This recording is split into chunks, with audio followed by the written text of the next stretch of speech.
Beauty within our country. Filipino beauty has been prominent through the years, representing our country and sharing our culture and heritage to many around the world. Beauty with purpose, proudly representing our last year's winners.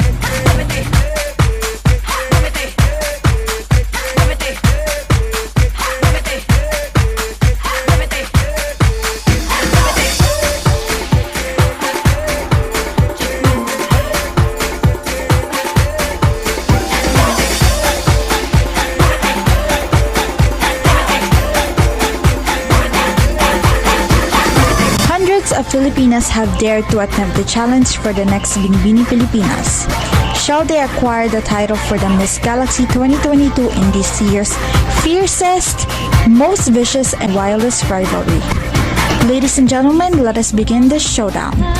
This is Binibining Pilipinas Miss Galaxy 2022.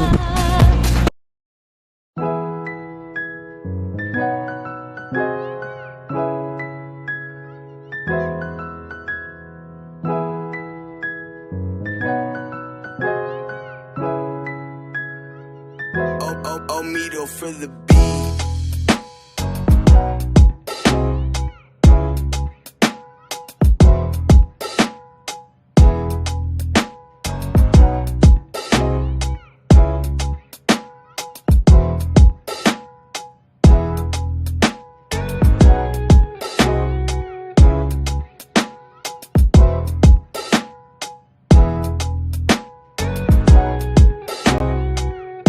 My name is Hi, I'm Good day, everyone! Hi. Beauty is a weapon, smile is its sword. Maligayang araw, Pilipinas. Coming from the home of entertainment industries, this is Sandy Xiao, 18 years old, mula sa lungsod ng Quezon. When does a girl become a woman? Different girls have their own unique ways of becoming a woman. For me, womanhood is not a level that girls achieve, not only physically, rather a series of events, threshold, inauguration that they face on their journeys. Woman is grown but still craves for more knowledge. Again, this is Sandy Xiao representing the beautiful Quezon City.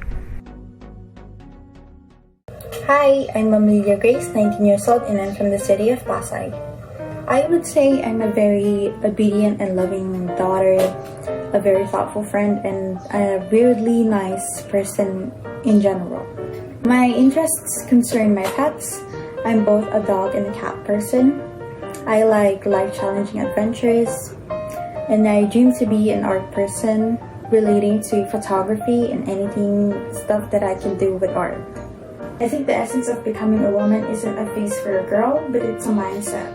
It's one's maturity of thinking of embracing the flaws and imperfections that comes in becoming a woman in all aspects of our society. And even if you are not biologically a female, yet you dream and identify as one, you are still a woman. Once again, I'm Amelia Grace, and this is Binibining Pilipinas Miss Galaxy 2022.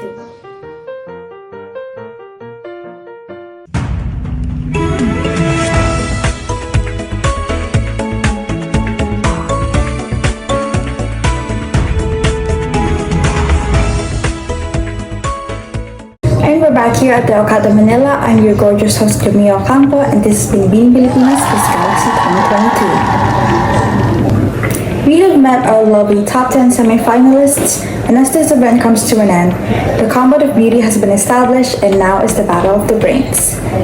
With the help of our all-star and amazing panel of judges, let's give them a round of applause. As all segments have time limits, the least to say in this competition, there are none. Candidates, prepare to be limitless. Let us commence our question and answer segment, starting with Ms. Baguio. Please come and step up to the platform. Your question is from Mr. Warren Celis. Magandang araw, mga nagagandang binibili at sa ating mga audience. We're glad na you're here to witness this beautiful lady shine. Magandang araw din sa ating host at ating mga contestant, especially to contestant na magsasagot ng aking question. So, hindi ko na papatagalin pa. Dahil nga sa introduction natin na ito, no, mas open na o kumbaga mas recognized na ang gender and human rights. So, ito ang aking tanong. Sa paanong paraan natutugunan ng mga batas, ordinansa at programa ng mga samahan ang isyong pinakaharap ng mga kalalakihan, babae at LGBT sa iyong pamayanan? Good day everyone, our audience, our esteemed judges, and to Mr. Warren. Thank you so much for that wonderful question. We know that there are not many laws to protect the rights of the LGBTQ member, and the only advocated law is the SOGI bill. That is unfortunately still a taboo topic to many people, as expected from the conservative country. But there are also an organization that allow the members of the community to help each other. On the other hand, there is the law of the Magna Carta for the women and children who face oppression. These laws, ordinances, and organizations help people recognize and protect our individual rights and respect and maintain general welfare. I will end this answer with a saying: to deny people in their human rights is to deny their very humanity. This is all for me. Thank you so much. I like that saying, Miss Baguio. True, it is not only women are marginalized in our society, but as well as the LGBTQIA+ community. Thank you, Miss Baguio. And now for our next beauty, Miss Davao City. Mr. Job will be the one giving you your question. Magandang araw sa iyo, Miss Jehan, at sa iba pang nagagandahang mga binibini sa ating entablado. Ito ang aking tanong. Napakarami ng issue sa maling paggamit ng kapangyarihan at pangangalaga sa ating kalikasan. Sa kadahilanan ng pananamantala nating mga tao sa ating kalikasan, ito ay nasisira. Halimbawa na dito ay ang mga pagtapon ng basura sa maling basurahan, iligal na pagputol ng mga puno at marami pang iba na talagang nakakagimbala sa ating kalikasan. So, ang tanong is, kung ikaw ay mapapalad na manalo sa budget na ito, paano mo gagamitin ang iyong impluensya bilang isang binibining Pilipinas Miss Galaxy 2022 sa pagkayat sa mga tao na pangalagaan ng ating kalikasan at itigil na ang maling gawain na nagiging dahilan ng pagkasira ng ating mundo? Salamat sa napakagandang tanong. Kung ako man napapalari ng manalo sa paligsahang ito at makuha ang title na Binibining Pilipinas Miss Galaxy 2022, ay gagamitin ko ang panahon na hawak ko ang titulo na ito sa pamamagitan ng paglaganap sa mga tao gamit ang internet at ipaalala-lalo na sa mga kabataan ang mga gampanin natin sa mundong ito, na dapat natin pangalagaan ang ating kalikasan sapagkat kung hindi natin susolusyonan ang mga issue ito ay baka susunod ay wala na tayong matitirahan. Gagawin ko ang inspirasyon ng aking sarili at kikita ko sa mga tao ang importansya ng simpleng pagtatanim sa loob ng bahay, tapon ng basura sa tamang basurahan, pagtitipid ng kuryente at tubig ay napakalaking tulong na. Nakasalalay ang buhay natin lahat pati ang mga susunod na henerasyon kaya makita natin ang magandang kalabasan nito kung magtutulungan tayo lahat. Kung hindi tayo ang kikilos, sino ka? Powerful words from Ms. Davao. Climate change has been an issue regarding our environment for years, yet only a few educated and caring people have tapped into this concern. Thank you, Ms. Davao. This competition has raised social issues that affect our civilization. Shall we dig deeper in this combat of beauty and brains? May we call onto the platform Ms. Zamboanga. Ms. Zamboanga, your judge for today will be Mr. Job yet again. Good morning, Miss Natalie. I hope you're doing well in the competition. I have a question for you to test how well you know about math, or to be more specific, about probability. Let's say there are 12 talents and costumes. For talents, we have dancing, singing, playing an instrument, acting, demonstration, or acting two talents at once, and unorthodox, or I shall say personal proclaimed talent. Let's say an imaginary judge will favor more on dancing, singing, and two talents at once. And that will be 3/12. Then we had costume. Say there are 5 things they'll judge on. What color, style, jewelry, design, or type of dress you are wearing. Perhaps they chose more style, design, and type of dress. That will be 3 over 12. Finally, we have beauty. Say that they consider beauty on what they favored, either talents or costume. With my given space, this is my question for you. If the 3 contestants are at par from other contestants in terms of talent, costume, and beauty, what is the probability of these traits and style will be favored by judges? Good morning, Mr. Job. Thank you for the interesting question. I say that if beauty is considered from judges, favored on its costume and its talent, say the probability of the union of costume or talents, then the 3 candidates have at least 6 over 12 and 1.5 chance to be favored by judges. Thank you. I think my brain just malfunctioned from that perfectly executed and solved question. Way to go, Miss Zamboanga. And that, ladies and gentlemen, proves how women are efficient in terms of mathematics. Thank you to the first half batch of candidates in providing the response in our question and answer portion. This has been Being Pilipinas Miss Galaxy 2022, and we will be back after this short segment.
Candidates have proved once again to be in the running for the next Miss Galaxy 2022.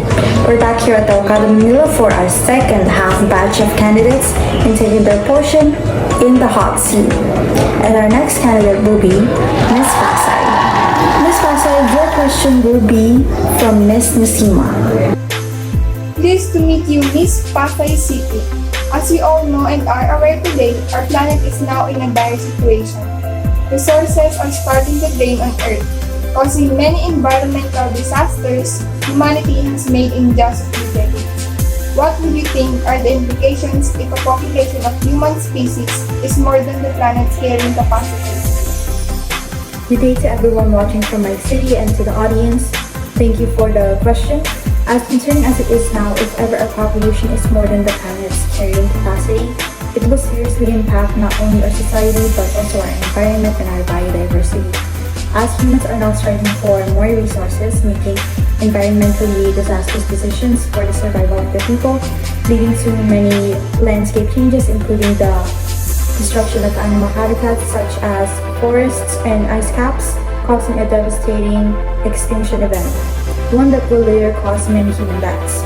In the face of a crisis, animals and plants have to survive in a harsh environment set up by humans.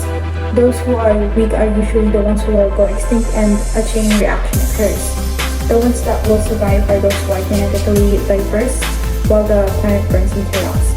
For humans, it could lead to a technological rise and try to minimize and reduce these chaotic events happening on their home planet and adapt in the new conditions they're living in or set them back to the dark ages.